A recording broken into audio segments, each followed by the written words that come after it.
Welcome to Good Ideas and Bad Decisions, the podcast where we fully embrace both. I'm Kat, founder of Cat & Co. and creative operations consultant. I make it easier for interior designers and creatives to run their businesses. I'm Ellen, founder of Ellen Hockley Consulting and a community builder, empowering female founders to build businesses led by intuition and values. We're here to talk about the messy middle of running a business, entrepreneurship, mental health, the patterns that hold us back, and the chaos that comes with making your own path. So, grab a coffee, a cocktail, or whatever keeps you going, and let's get started.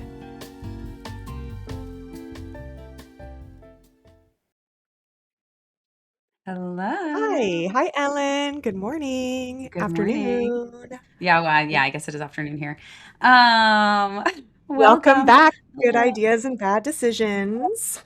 Thank you all for We're still joining working us. on that intro. Yeah, I know. We just half the time we just skip it, and I'm like not really fussed since we have our like full-on intro that starts before the podcast. But anyway, true.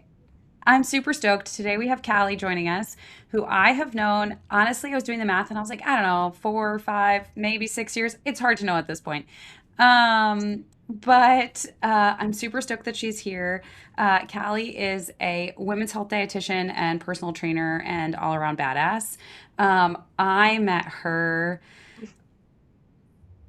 when my oldest was like about a year because I was really struggling with food and body image and like all the things. And at the time, Callie lived in Brooklyn, and which seemed like a billion years away because it was COVID. And I was like, who goes to Brooklyn anymore? And then she moved to Maplewood and now lives 3/4 of a mile down the road from me. And I see her generally twice a week for personal training. And then sometimes we get together with our kids at the pool, and sometimes we just hang out. And Sweet. so we see each other a lot. I'm going to see her tomorrow morning, actually, for personal training. She has started. One of my favorite things was about 3, I don't know, in the last month, I showed up to her house and I was like raging. It was not a good day for me. And she looks at me and she was like, do you want a box today? And I was like, I do want to box today. Yes. And so we did like some lifting, and then I just beat the shit out of these mitts that she had, gloves, whatever they are. Yeah. And now I'm sort of obsessed, despite the fact that I can't follow directions. But you can. Anyway, very fun. I just joined a boxing gym for that exact reason because I used Really? to in my 20s, and it was like the best way to get your anger out. And then I felt like a complete dum-dum because I'm showing up and I'm like, I did this like 15 years ago. I don't really know what I'm doing anymore. But anyway, it's great. It's really fun. I've never done it before until now. But anyway, so Callie's joining us today. She is an amazing entrepreneur, and I just adore her. But if I missed anything in my intro, you can dive in. Thank you. Well, Ellen, I wanted to say too, like I think you were on the call. We were in a session, a nutrition session, when my realtor called to see that we got our house here in, and I was like, Ellen, I think I need to go. This is important. It's my realtor, and we had just like sunk off, like we just went for this house and no regrets. But like, I was like on my session with you. Yeah, I was like, awesome. so I gotta go. We both had a second child. Yeah. Got each other through that second. I don't know. I'm still not through it, but sure. Bullshit. Still supporting ourselves through the second child bullshit. Talk about good decisions, bad ideas, or whatever. Bad ideas, good decisions. I love that tagline. Whatever. Oh my God, that sums it up so much. Or whatever. I don't know you, Callie. I just met you. So tell me a little bit about your business, what you do, who you serve, the types of women you help. Yeah, I am a women's health, nutrition, and fitness expert. So I'm a registered dietitian. I specialize in women's health all the way. It's kind of like my practice has followed the span of my own experience. And so started out specializing in burnout and hormonal health from a PCOS lens and how that impacts fertility, blood sugar balance, mind body connection. I have been a trainer training women for strength, resilience, stamina for, gosh, like over 15 years at this point. And so when I became an RD, I have melded the two together, and I taught boxing for a while in the city. And I also, when I was in my previous life, I worked with girls, teaching them boxing too, young girls. That is so cool. We did a girls' youth boxing program. And fell in love with boxing also because of the meditation. It's like a meditative practice for me. You have to stay present. You have to stay out of reaction mode, and it forces you to use your breath and really just be in the moment. So I find boxing to be extremely meditative also, and I love seeing that in my clients as well. But basically, at this point, I work with women in, from their early 30s generally through perimenopause and menopause to help them feel more connected in their body and their self-care for more vitality, strength, energy, resilience with a side of no bullshit. I do a lot of myths busting and just being real because I'm there with my clients, and my house is crazy too, and I have 2 young kids, and dinner time is a shit show, so I get it. And if one more wellness expert tells me to get 8 hours of sleep a night, I'm gonna lose my goddamn mind. So, yeah, that's kind of where I'm at. And what I help women with is just be real and understand their boundaries so that they can prioritize their health. That last sentence, that pretty much sums it up. The boundaries. We've been taught that comes up in every single episode, right? Every episode. Yeah. Boundaries. The B word. Ellen and I we talk talk so much about boundaries. Yeah, I love it. Callie taught me not to be afraid of, well, a lot of things, but I feel like, as a woman in, this sort of age of life, we grew up through the like 90s diet culture, and one of the things that we've worked really heavily on. Sorry if you can hear my dog's squeaky ball. Can you hear that? Can't hear any of it. Taught me not to be afraid of things like carbs and fat and like all the and understanding like every piece of that is important to fuel my body.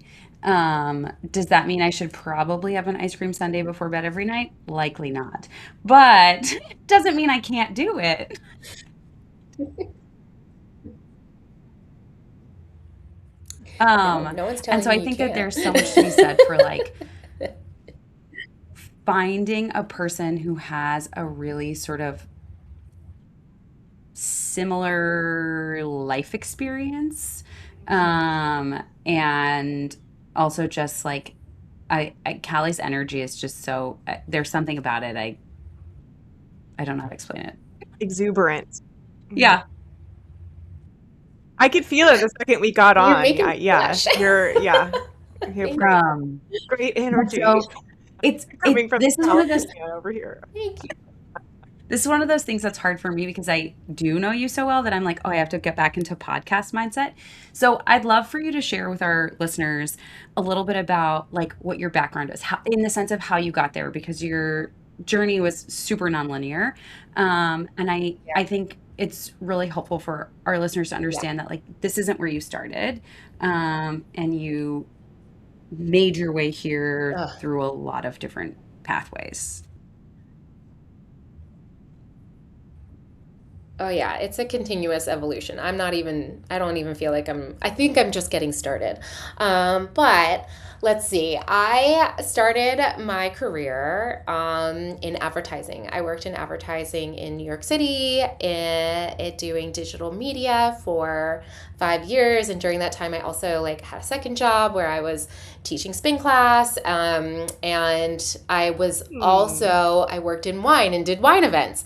Um, so Mhm. yes, I'm a double Aries and an Aquarius. So like, there's a lot going on there.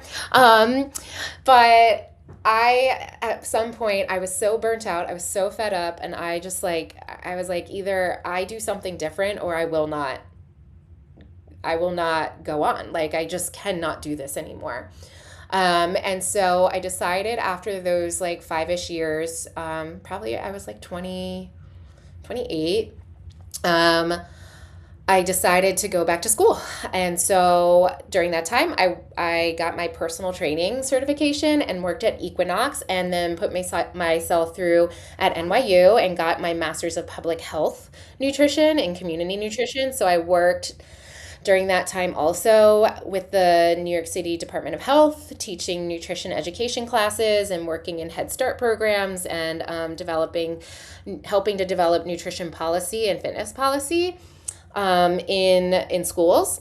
And then during that time when I was training, I really loved the individual aspects of it, working with clients one on one. So I was like, all right, I guess I'm gonna go back and do all the scary chem things.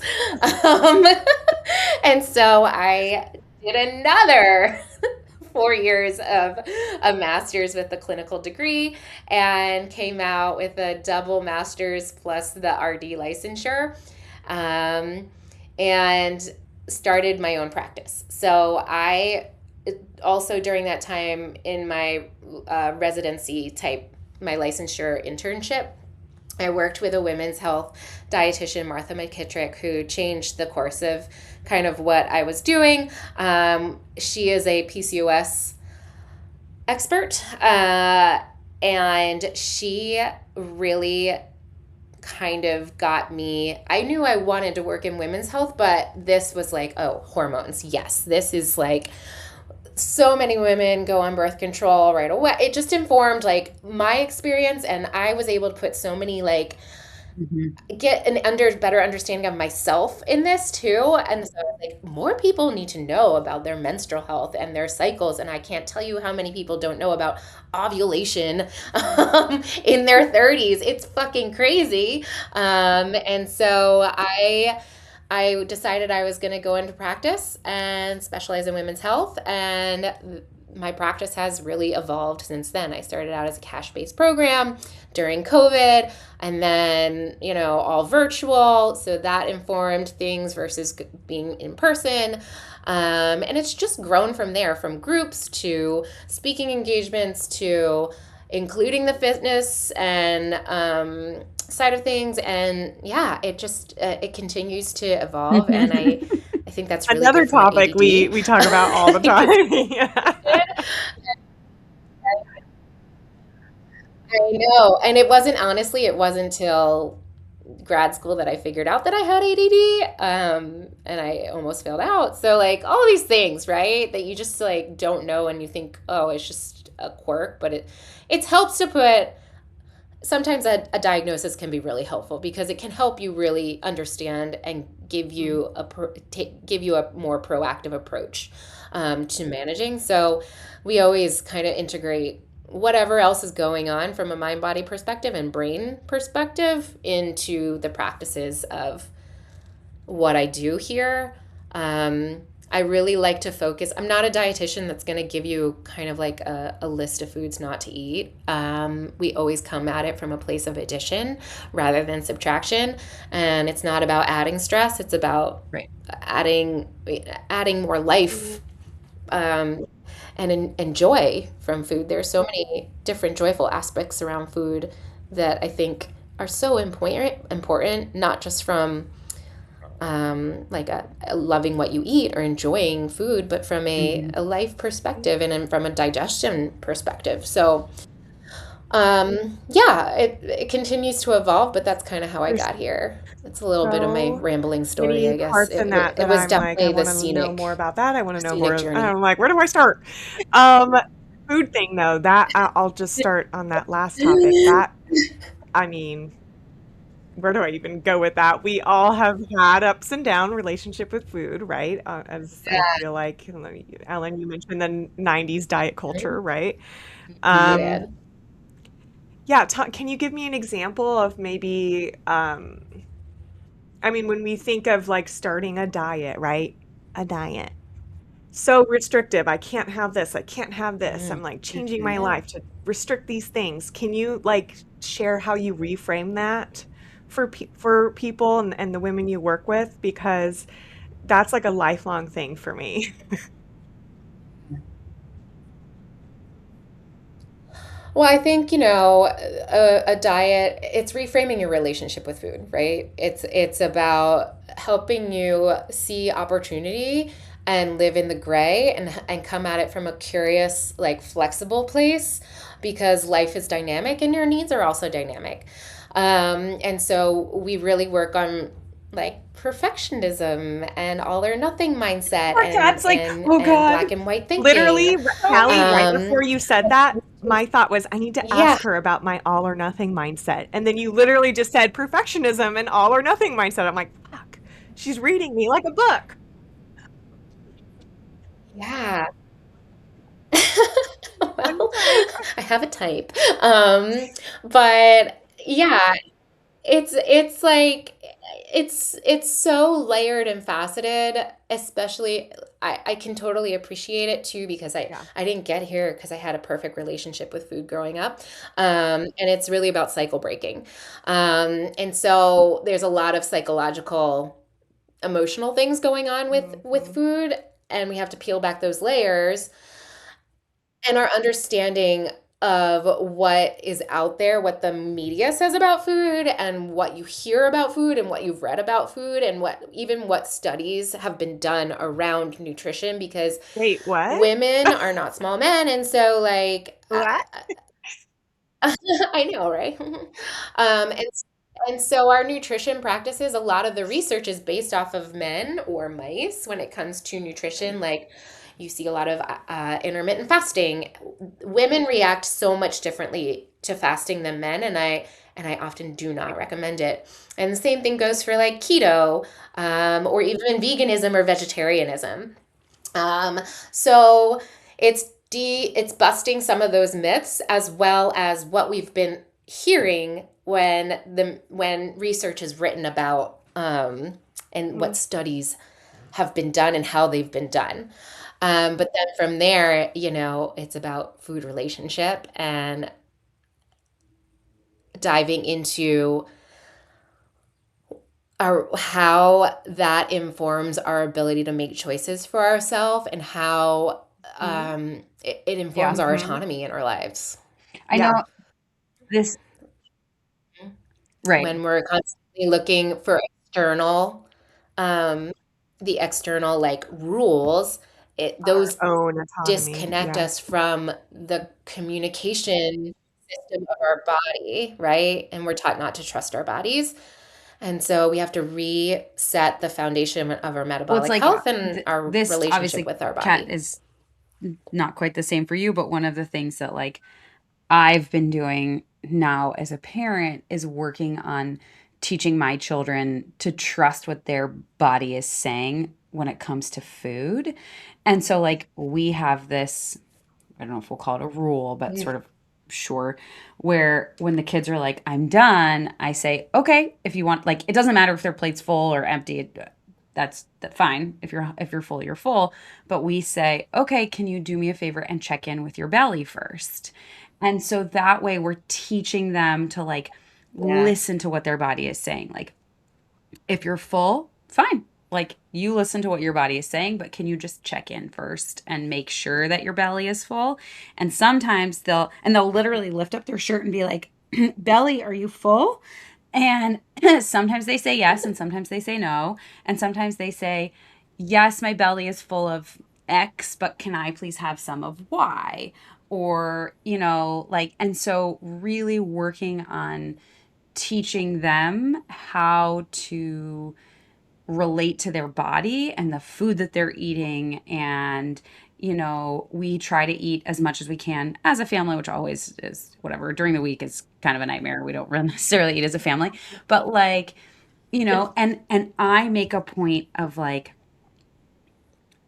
having my kids see me eat. I know a lot of families like it is especially sort of in this like diet culture space.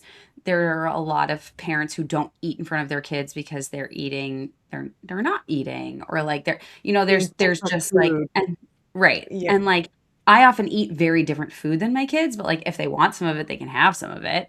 It's just like I know my kid isn't going to eat a chicken salad. So like Yeah. fine, but if he says, "Oh, can I try some of that?" Mhm. Sure, absolutely you can try some of that. Um and so it's just sort of like I think that there's this really interesting sort of opportunity and dynamic as we, you know, move in this next generation to help us better understand our bodies. Mhm. And like, you know, similar to what Callie said Protect earlier about bodies. how, Yeah. you know, you started working with women who in their 30s don't understand their cycle. Like it's the similar sort of thing. We've been taught literally to disconnect from our bodies. And And that every so, day should be the same. That you right, should wake up every Yeah. day and be like, I'm ready to take on the fucking Yes. world. And like some days Right. they're not like that. And then you're like, what's wrong right, with me? Why do I not have right, energy today? Why can right. I not like deal with this Yeah. today? And yeah, I Yeah. mean, literally right before this, we were doing our Yeah. coffee chat and we were just talking about how every month it's like a mystery and surprise to me. I'm like, why am I cranky? Why is everyone mad at me? And then it's like, oh yeah, look at the calendar. Mhm. But it's just it. Well, it's funny too because Uh, on Monday, Kat and I were as she said, literally just talking about it. On Monday, I felt like a slug, and all I want to do was like stand in my pantry and eat chocolate chips um, and Cheez-Its. Yeah, And then I love Tuesday, my Cheez-It. period started, and I was like, oh, right. Yeah. Obviously. Why I didn't think about it in the moment, I have no Yeah. idea. It literally wasn't until the next day. But it just is such a funny thing because we are taught Yep. to literally disconnect from our bodies. Mhm. Not to trust them, I guess maybe is a better way to put Yeah, it. Yeah. Well, yeah, that too. period. And Yeah. you've even taught about them. Right. Like, many of us here know No. about perimenopause and what it looks like or feels like, and, like, there's so much out there about perimenopause, and I think it's lovely that it's getting a moment, but, like, at the end of the day, your perimenopause is going to be informed by your nutrition and your self-care practices, and perimenopause is just gonna Yeah. that season of life is just gonna, like, shine a light on whatever you haven't been Yeah. addressing, and it's gonna be like, "Fuck this shit, we're done." And either your body's gonna do it for you or you Mhm. will figure it out and have some boundaries. But um, yeah, yeah, it's interesting. Okay, I back to all or nothing mindset. So, Callie, I Yes. where do I start? I'm a linear and Mhm. thinker and a creative person. I go back and forth. I love spreadsheets, okay, but I also like want to be Interesting. creative and Okay. not do the spreadsheet. But I have a spreadsheet that I've made to track my Sure. movement, and I Hmm. have color codes for the type of movement. And I every year I come up with what my goals are, right? And then I'm like filling in the colors and I'm writing notes at what happened, and I like have check boxes and whatever. Yeah. I'm in the point of the year where I'm Wow. starting to not want to do my spreadsheet anymore, and I'm like getting off of my routine, right? Right. I'm telling this to another human and they're like, "Okay, that's fine." But in my Mhm. brain, with the all or nothing thing, it's like I'm failing. I set this goal for myself and now I don't feel like doing it. I only did 2 days of movement instead of 4 this week. Like what's wrong with me? That type of shit. How would you talk to me as one of your Mm. clients?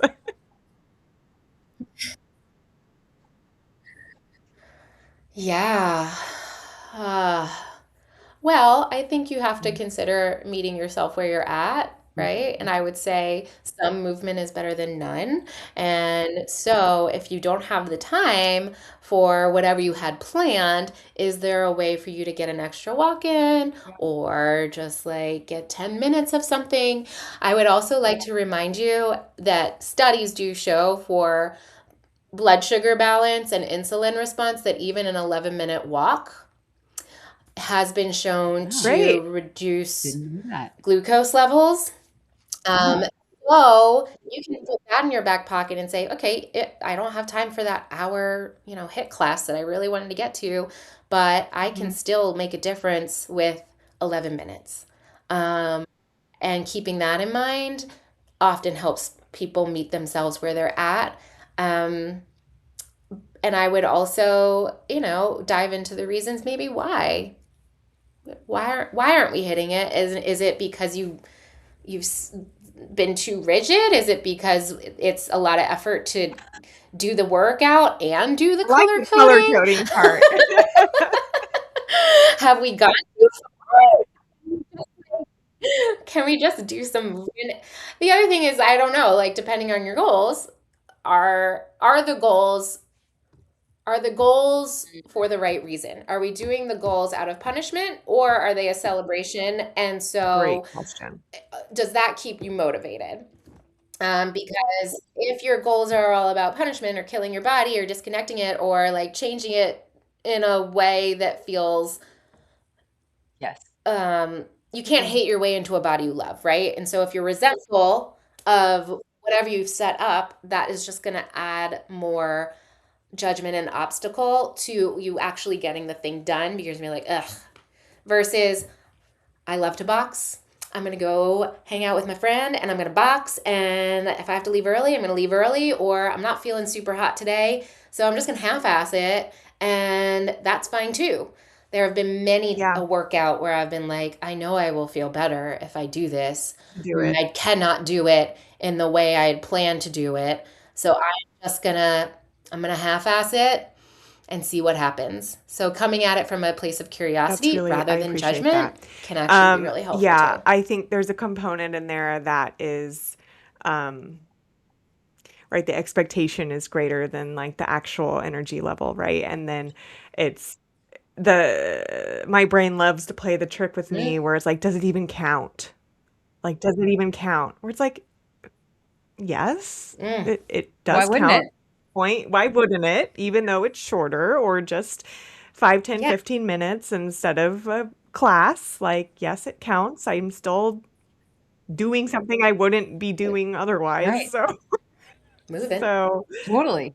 I appreciate that.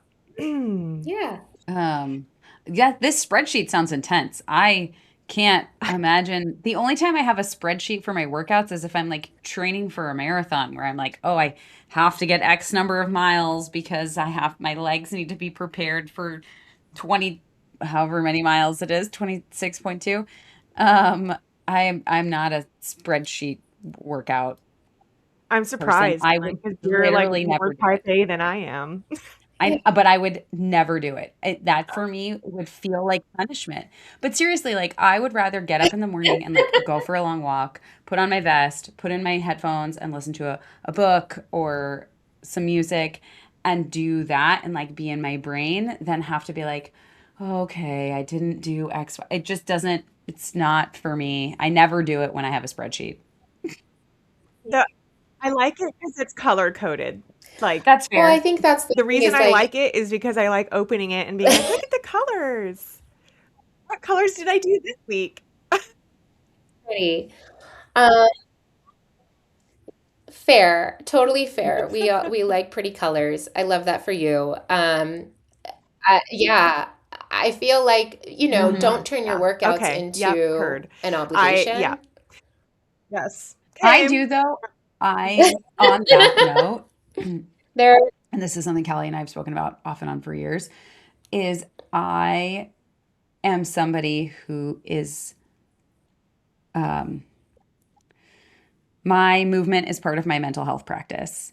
Mhm. And so, just like mm, therapy, it gets scheduled into my calendar. Like over the weekend, Danny and I sit down and we discuss who has what workouts, which days they're happening, who And that's has to more work out intense during than a the day. spreadsheet. Yeah, but it's also because we have to figure out who's going to manage our children. So it's like more about like childcare than anything. Um And so that way I know, like, okay, Monday, I'm going to get up and walk the dog, and then I'm going to work out then. Tuesday, he's going to get up and walk the dog, and I'll do my workout with Callie in the middle of the day, and so it's just like helps me make sure that I keep my sort of like mental health stability without compromising it by being like, oh, I forgot I have whatever meeting. I don't know. And so I like to just schedule it into my calendar to make sure it happens. Mm-hmm. I think you also have to Totally. understand that, like, Some again, days it doesn't happen. life is dynamic, right? So you're some days it just doesn't happen and it's okay and you're What your not body's telling failing. you. You're just responding to life happening um, around you and what your body is trying to tell you. And some days are not going to be A+ workouts, and that is fine. And some Right. days, it's going to be a walk. That is the benefit of having But dogs, is at least I'm walking yeah, twice a day. you just, Yeah. yes, there's that. I took Finley. I took my dog for a walk today, which is like, I love doing Good that. It doing you. reminds me of like my Brooklyn days when it was just the dog and yeah, it was us and we were like smiling at each other. It's the Great way to best. start the day. I find For though also sure. this weather But is yeah, so hard. I'm yeah. like, the dog is like, I don't want to be outside.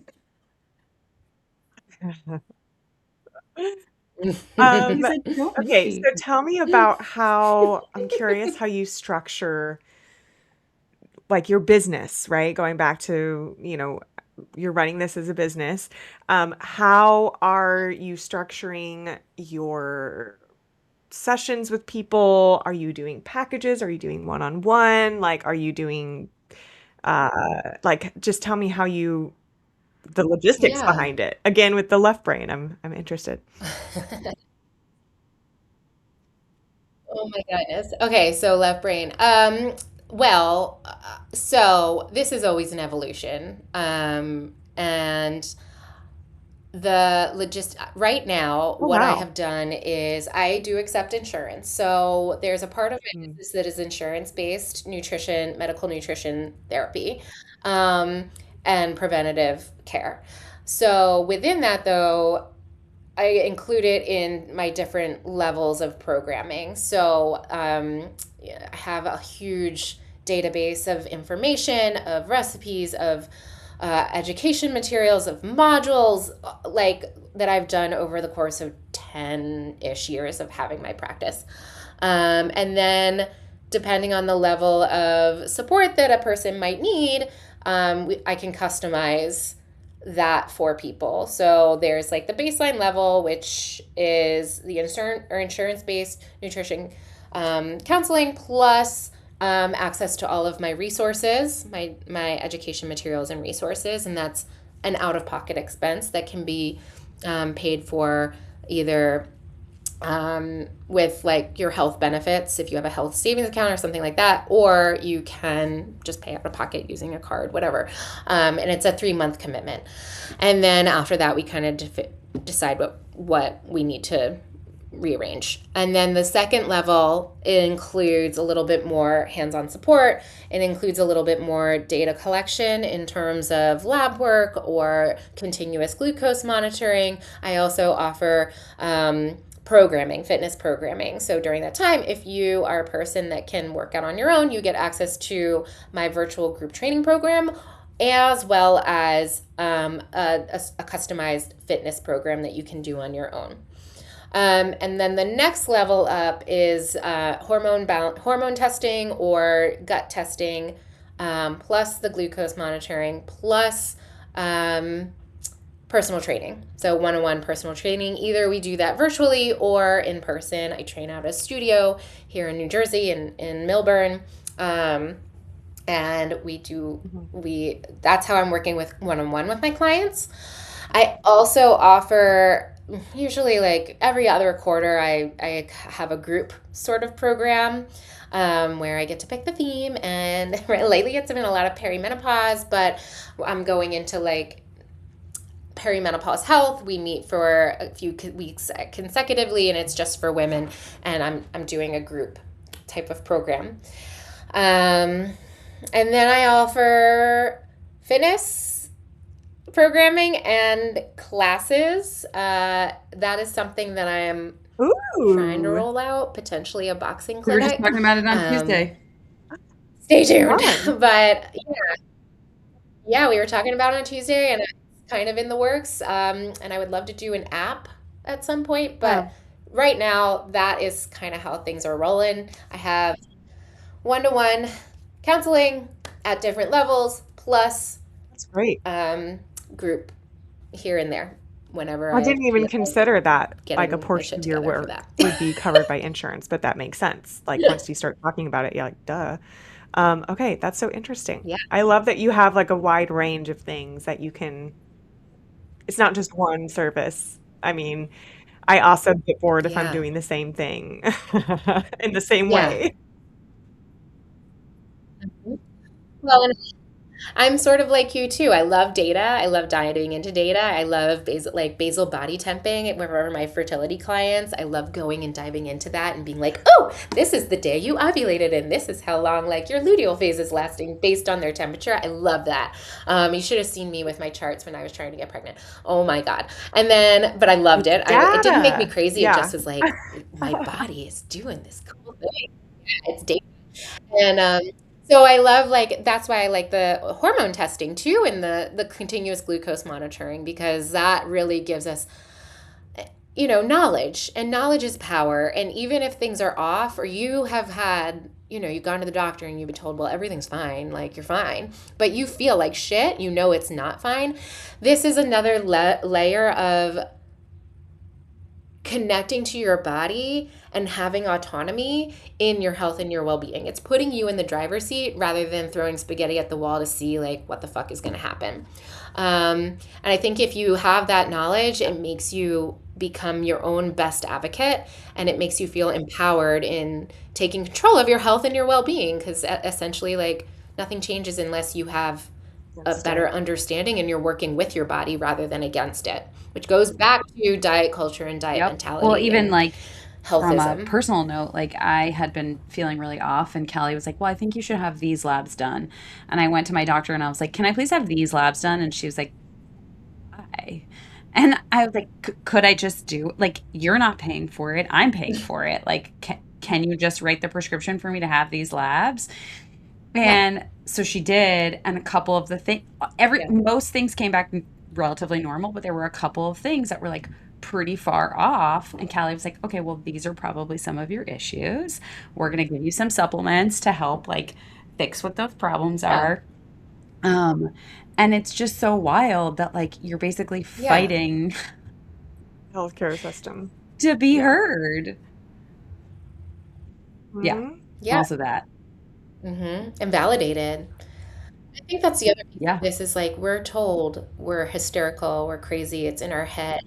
It's not. Like even if stress, you feel like the stress is in your head, stress is manifest like your brain communicates with all the systems in your body, including your ovaries and your gut. So, if that stress is not processed, that determines then how your brain communicates to all the other systems to conserve resources or to shut down potentially things that aren't Hmm. aren't deemed like survival, like your fertility, or it's saying, we're not getting what we need, and so we're gonna let you know. And then it starts to compensate from a metabolic Yep. perspective, from a fertility perspective, and from a mood perspective.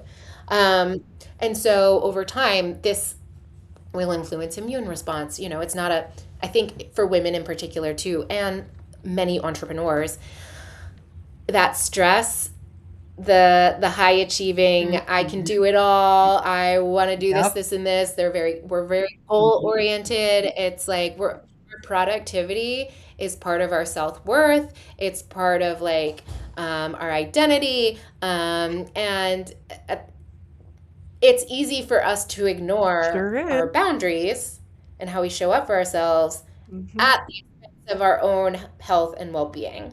And so everything else gets put by the wayside, and then we start to feel burnt out. We start to feel exhausted. We are sluggish. Then like there's all these compensating aspects of it, and it's no surprise to me also that 80% of Right. people who have an autoimmune disease are Wild. women. There's that. Wild. A real thing. Wild. The mental load is It's a real actually, Yeah, thing. it's not it's all mental, it's also connected. Oh physical. man. Yeah. Yeah. On that, no. Oh, sorry. Fun times. Fun times. But the joy of my practice is actually seeing Yeah. women start setting boundaries and feeling better. Like I had a client this week who was like, fuck this Yeah. shit. I'm not Ooh, going to quit work it. and I'm gonna quit my job. And I'm like, yeah, I got your back. You know, I love that. I toxic love it. position, get out. But she's feeling so much better and more empowered, or even like talking to my clients and Yeah. like being like, well, this is the reason why these things are happening. And within like 2 weeks of even starting, once they start setting like some boundaries around even just their eating pattern, not necessarily what, but how, they have more stable energy. They're thinking more clearly. They don't need an afternoon like coffee or nap. They're sleeping better. It's not like, we're not going in and losing 10 pounds in a week, but we are functioning so much better when we actually work with our bodies, and take a proactive approach to our nutrition. And that can influence our Absolutely. boundaries too. I love that so much. Yeah. Mic drop. Well, on that note, Yeah. it's time for us to start wrapping up. So we have one question that we ask all of our guests, which is if there's anything that you haven't shared that you want to share, or like any sort of like tip or trick or word of wisdom that you'd like to share with our listeners, and then also where people can find you. Ugh. Yes. Okay. No diet is going to work, or GLP-1 or medication is going to work if you don't have the structures in place for your nutrition and your self-care. And so that's why this work is so important. And I think for moms in particular, when it's so easy for women and people pleasing to come into play here, and putting ourselves last on our list. Like, what would it feel like to put yourself first if everything flows from you? What would it feel like if you actually put yourself on that grocery list? What would it feel like if you plated your food first?